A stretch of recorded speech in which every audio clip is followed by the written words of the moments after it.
Hi friends, day 40 of Rediscover Jesus. We are at the end, and it ends with an hour of power.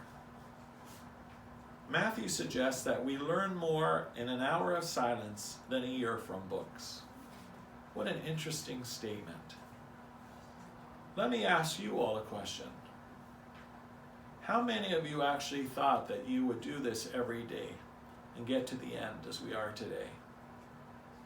How many of us have done some of the daily reflections and are just catching up? How many, sadly, in our parish have received the book from me at the door of the church, and yet it continues to be a coffee table book, not opened, not used?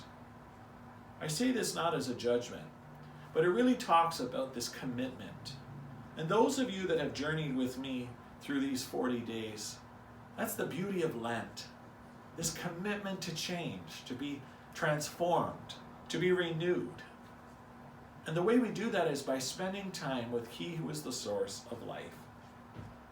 In Matthew's Gospel, chapter 26, verse 40, Jesus challenges, as we just heard 2 days ago, to stay with Him for an hour in prayer. That is how we combat our temptation. We need to spend time with Jesus.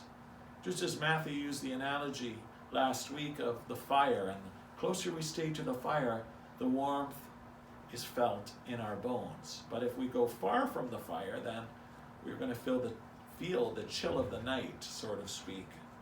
And so he talks about how we can often encounter God in full churches with great music like we have at St. Joseph's, and that's fantastic. And for extroverts like me, that's certainly my preference. But Matthew challenges us to really sit in an empty church, to sit with Jesus for an hour in silence, to let the Lord speak to us, to change our hearts, to bring things to our mind that we may not necessarily be thinking about.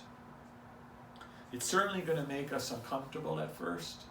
I know when they were teaching us these methods of prayer in the seminary, again as an extrovert, I found this challenging, whereas my introvert brothers and sisters found it easier. Even our lay female students found this a little bit easier than I experienced it. And yet, how important it is for me to experience that for myself, that I can feel God and hear God in the silence of spending time with Him. He gave us that beautiful statement that we should say, and I encourage you to highlight it and put it in your prayer book and say it often, each day. I am the son or daughter of a great king. He is my Father and my God. The world may praise me or criticize me. It matters not. He is with me, always at my side, guiding and protecting me. I do not fear because I am His.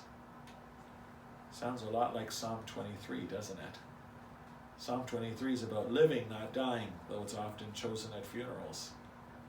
This inspiration is the difference. We need to be inspired, to spend time to just listen to God.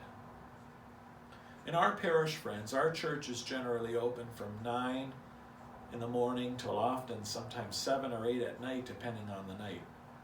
You have an opportunity to just come and sit in the church on your lunch break. In the morning, if you're a morning person. In the evening, if you're an evening person like myself. Just come and sit in the church and spend time with Jesus in the tabernacle.